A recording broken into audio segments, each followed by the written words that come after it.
Police दलाचा अपमान सहन केला जाणार नाही. विशाल पाटील यांनी पोलीस संरक्षण नाकारावे. गोपीचंद पडळकर समर्थक. सांगली. खासदार विशाल पाटील यांनी जिल्हा पोलीस दलाबाबत केलेल्या वक्तव्याचा निषेध करत गोपीचंद पडळकर समर्थकांनी त्यांच्यावर जोरदार टीका केली. ज्या पोलीस दलाने अनेक वर्षे संरक्षण दिले त्याच दलाबाबत अवमानकारक भाषा वापरणे अयोग्य आहे असे त्यांनी म्हटले. यावेळी त्यांनी विशाल पाटील यांच्यावर पोलीस प्रशासनावर दबाव टाकल्याचा आरोप केला. तसेच जिल्ह्यातील अपुऱ्या पोलीस मनुष्यबळाचा प्रश्न सोडवण्यासाठी खासदार म्हणून प्रयत्न केले का असा सवालही उपस्थित केला. याशिवाय जिल्हा मध्यवर्ती बँकेच्या कर्ज प्रकरणावरही त्यांनी आरोप केले.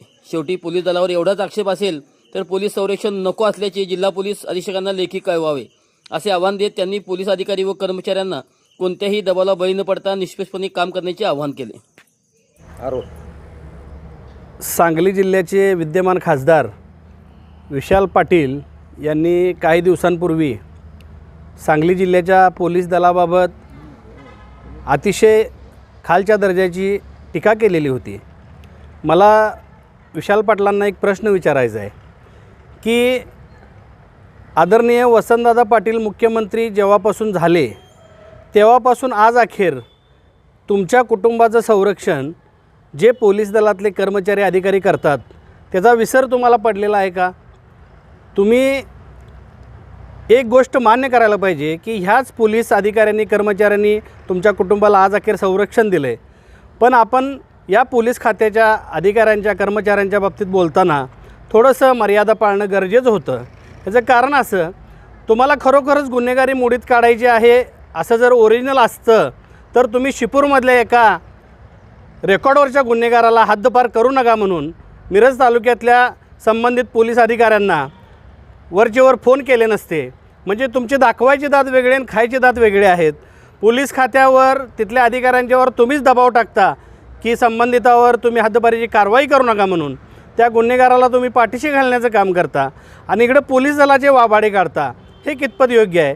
मला विशाल पाटलांना विचारायचं आहे की जिल्ह्याची लोकसंख्या किती? आज प्रति माणसी 1200 माणसामागं एक पोलीस अशी आजची परिस्थिती आहे. ती 400 माणसांच्या मागं एक असावी. त्यासाठी जिल्ह्याचं पोलीस दलातलं बळ संख्याबळ वाढावं यासाठी तुम्ही कधी प्रयत्न केलेले आहेत का? तर नाही केले. पण मला या विशाल पाटलांना आता एकच सांगायचं आहे की पोलिसांना कधी सणवार असतो का? पोलिसांना सुखदुःख असतं का? पोलिसांना संसार, मुलंबाळं, घर ह्या भावना ह्यांना काय आहेत की नाही? पोलिसांनी कुठल्या सणाला स्वतःच्या कुटुंबाला वेळ दिला आहे हे सांगावं. मग पोलिसांचा विचार हा कधी केला जाणार आहे की नाही? कारण पोलीस हे संघटना काढू शकत नाहीत म्हणून अशा जबाबदार लोकप्रतिनिधीनं खालच्या दर्जाची वक्तव्य करणं योग्य नाही.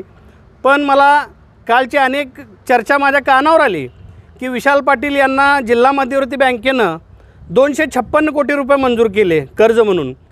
आणि हे कर्ज मंजूर करण्यासाठी या जिल्ह्याचे राष्ट्रवादीचे नेते जयंत पाटील आणि विश्वजित कदम या दोघांनीही जिल्हा मध्यवर्ती बँकेच्या काही संचालकांना फोन केले असल्याची चर्चा माझ्या कानावर आली.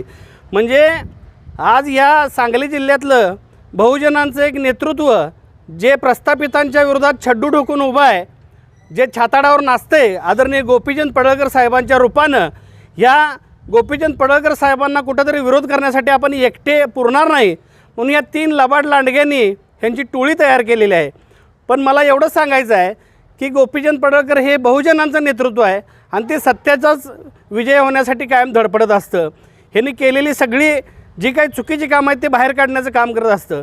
आज जयंत पाटलांनी परवा ह्या अधिवेशनामध्ये सांगली जिल्ह्यातल्या पोलीस दलाच्यावर जी काही बोललं की इथली कायदा सुव्यवस्था बिघडली आहे. 2009ला कुणाच्या गृहमंत्री असलेल्या कार्यकाळात दंगल झाली होती? मिरजेची दंगल ही जयंत पाटील गृहमंत्री असतानाच झाली होती ना. मग ते विसरून कसं चालेल? तुमच्या काळात आराराबा पाटील जेव्हा गृहमंत्री होते तेव्हा खैरलांची हत्याकांड घडलं होतं. अशा काही बऱ्याचशा गोष्टी आहेत की त्या काळात त्यांच्या सत्ता असतानासुद्धा घडलेल्या आहेत. पण आत्ता उठायचं सुटायचं, जिल्ह्याचे पालकमंत्री चंद्रकांत दादा पाटील यांना टार्गेट करायचं, राज्याचे कार्यतत्पर मुख्यमंत्री देवाभाऊ फडणवीस यांना टार्गेट करायचं आणि कुठल्या ना कुठल्या पद्धतीनं काम सुरळीत होऊ न देणं असा प्रयत्न करणं हे चुकीचं आहे. विशाल पाटलांना, जयंत पाटलांना आणि विश्वजित कदमांना माझं सांगणं आहे, तुम्हाला जर गोपीचंद पडळकर यांना टक्कर द्यायची असेल तर तुम्ही एक एकट्यानं टक्कर द्या. अशी टोळी तयार करून फौज लबाड लांडग्यांची फौज तयार करून गोपीचंद पडळकरांचं काय वाकडं होणार नाही. तुम्ही परवा पण एक प्रयत्न केला, इस्लामपूरमध्ये शेतकरी बोलतायत म्हणून तुमचे कार्यकर्ते बोलले, खालच्या दर्जात पडळकर साहेबांच्यावर टीका केली, पण आम्ही त्याला उत्तर देणं योग्य समजलं नाही म्हणून आम्ही उत्तर दिलं नाही. पण जयंत पाटलांच्यात जर धमक असेल तर त्यांनी स्वतः पुढं येऊन तोंड द्यावं असं मी त्यांना आवाहन करतो. आणि विशाल पाटलांना एक विनंती आहे माझी की तुम्ही जर एवढंच पोलिसांच्यावर तुम्हाला राग असेल तर तुम्ही तुमचं पोलीस संरक्षण नको म्हणून SP-ना पत्र द्या, मला पोलीस संरक्षणाची गरज नाही म्हणून. आणि माननीय जे काही पोलीस दलातले अधिकारी कर्मचारी असतील ह्यांना माझं विनंती आणि आव्हान आहे की असे विशाल पाटलांसारखे जे लोकप्रतिनिधी आहेत ह्यांनी तुम्हाला कुठल्या कामासाठी फोन केला तर यांच्या बाबतीत काय निर्णय घ्यायचा तो तुम्ही सदसद विवेकबुद्धीने घ्यावा अशी मी विनंती करतो. थांबतो. जय भीम, जय भारत, जय जिजाऊ, जय शिवराय, जय अहिल्यादेवी.